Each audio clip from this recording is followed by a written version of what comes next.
এই যে আমার একটা মাত্র মেয়ে, আমার মেয়েটাকে আমি অনেক লেখাপড়া করেছি। এখন মেয়েটার জন্য আমি ভালো পাত্র খুঁজছি। ভালো পাত্র পাইলে আমি মেয়েটাকে বিয়ে দিতে চাই। আর অনেক মনে মনে চিন্তা ভাবনা করছি যে জামাইরে আমি ভালো মন্দ কিছু একটা দিব। ভালো জামাই হলে আমার পিছনে যে আমি গাড়িটা চালাই সেই গাড়িটা আমি তাকে গিফট করব। গাড়িটা অবশ্য 3.5 লক্ষ টাকা দাম। গাড়িটা একটু পুরানো হয়ে গেছে, সেটা কোনো ব্যাপার না। প্রয়োজনে ভালো একটা বড় গাড়ি কিনে দিব। তাহলেও মেয়েটার জন্য একটা ভালো পাত্র চাই। আচ্ছা আঙ্কেল, আপনি বললেন যে আপনার মেয়েকে বিয়ে দিতে চাচ্ছেন। আপনার মেয়ের এর আগে পরে কোনো বিয়ে হয়েছিল কিনা? না, এর আগে কোনো বিয়ে হয়নি। ওর লেখাপড়া একটু এই কদিন আগে শেষ করলো। আচ্ছা আচ্ছা, কি পর্যন্ত লেখাপড়া ও করেছে? বিয়ে পাশ করছে। বিয়ে কমপ্লিট করেছে। জি। আচ্ছা, তো এখন হচ্ছে ছেলে কিরকম ধরনের ছেলে চাচ্ছেন? ছেলেটা চাচ্ছি ব্যবসায়িক। আমি ব্যবসায়িককে পছন্দ করি। আর ভালো যদি কোনো সরকারি চাকরি করে তাহলেও চলবে। তাহলেও চলবে। আচ্ছা, ছেলের ইনকাম কিরকম থাকা লাগবে? মিনিমাম 50,000 হলে হবে। মান্থলি 50,000 টাকা জি, ইনকাম হলেও ইনকাম হলে চলবে। চলবে আমার।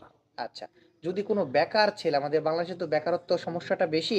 যদি কোনো বেকার ছেলে হচ্ছে যদি আপনার মেয়ের দায়িত্ব নিতে চায় বা আপনার জামাই হতে চায়, তো সেই ক্ষেত্রে হচ্ছে কোনো সুযোগ আছে কিনা এরকম? ভাইয়া, বেকার তো বেকারই। বেকার তো অলস বলতে বোঝায়। তারা ভাদাইম্মা হয়।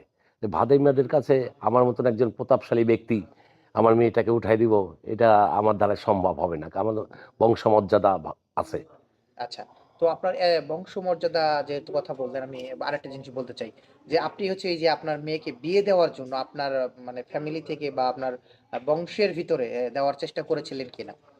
হ্যাঁ, বংশের মধ্যে ২ জায়গা থেকে প্রস্তাব আইছে, কিন্তু তাদের ফ্যামিলিটা আমার পছন্দ হয় নাই। আমার মতনই টাকাওয়ালা, কিন্তু পছন্দ হয় নাই। কারণ ওরা একটু লোভী কিসিমের। মানুষকে অবহেলা করে, মানুষকে অন্য চোখে দেখে। আচ্ছা, তো এখন হচ্ছে মূলত আপনার হচ্ছে যারা মানুষকে ভালোবাসে তাদের কাছেই তো আপনার মেয়ে দিতে চাচ্ছেন, তাই তো? অবশ্যই, অবশ্যই। আচ্ছা, তো এখন আঙ্কেল আমি আরেকটা বিষয় জানতে চাই। আপনি বললেন যে আপনি গাড়ি দিবেন আ জামাইকে, হ্যাঁ? পিছনের গাড়িটা দিবেন বা নতুন একটা গাড়ি কিনে দিবেন যদি যেইটাই নেয়। এখন হচ্ছে এর সাথে আপনার যৌতুক হিসাবে মেয়ের জন্য কি দিবেন? শোনেন, আমার একটা মাত্র মেয়ে। এই বাড়ি গাড়ি বিষয় সম্পত্তির মালিক তো ওই হবে। সেজন্য আমি আরো কিছু টাকা পয়সা দিয়ে দিব। তার একটা ভালো ব্যবসা ধরায় দিতে চাই। একটা ভালো ব্যবসা ধরা দিচ্ছেন।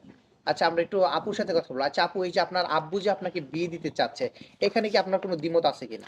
না, এখানে আমার কোনো অমতের কোনো প্রশ্নই আসে না। আমার বাবা যেহেতু বিয়ে দিতে যাচ্ছে, আমি রাজি। আপনি রাজি। আচ্ছা, আপনার পছন্দের কোনো ছেলে আছে কিনা? না ভাই, তেমন কেউ নেই। তেমন কেউ নাই। কেউ সারাক্ষণ আমি কেউ বলতে পড়াশোনা আছে যে নিয়ে ভয়ে ব্যস্ত বলতে ছিলাম। পারছে না এরকম? না, না, এখানে ভয়ের কিছু নাই। কারণ আমার বাবা আমার ফ্রেন্ডলি। আমার যা কিছু হয়, ছোট থেকে মাকে হারাইছি। আমার বাবা কিন্তু আমাকে ওইভাবেই মানুষ করছে।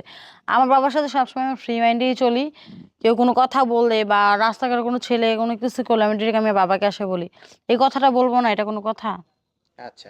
তার মানে হচ্ছে আপনার বাবা যেখানে বিয়ে দিবে সেখানে আপনি সেখানেই আমি যাবো। কোনো সমস্যা সেখানেই নেই। যাবেন। হ্যাঁ। আচ্ছা, আঙ্কেল দেখা যাচ্ছে যে একটা বয়সের ব্যাপার-স্যাপার আছে, হ্যাঁ?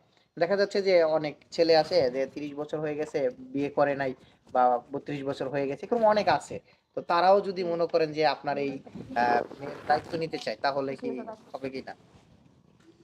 বড় বয়সে যদি বড় হয়, 30 হয়ে যায়, তা আমার মেয়েরও 18-19 চলতেছে। তো জি, বয়সটা বেশি হয়ে যায়, তারপরও যদি বেশি হয়েও থাকে, তারপর যদি ভালো চরিত্রবান ছেলে হয়ে থাকে, তারপর আমি মেনে নেব। মেনে নিবেন। হ্যাঁ, অবশ্যই। আচ্ছা।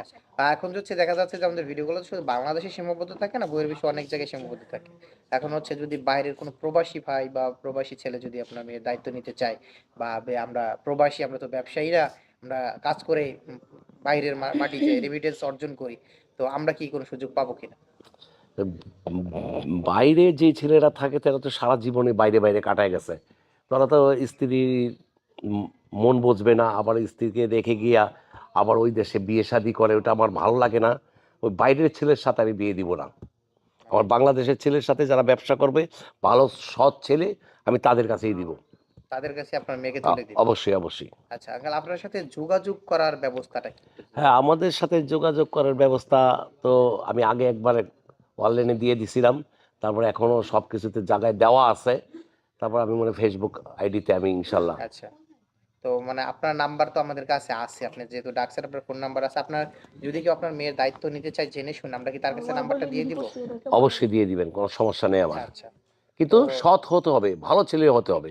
আচ্ছা, তো দর্শক যদি আপনি একজন ভালো মানুষ হয়ে থাকেন বা আপনার কাছের কাউকে যদি বিয়ে করাতে চান, তাহলে আঙ্কেলের সাথে যোগাযোগ করতে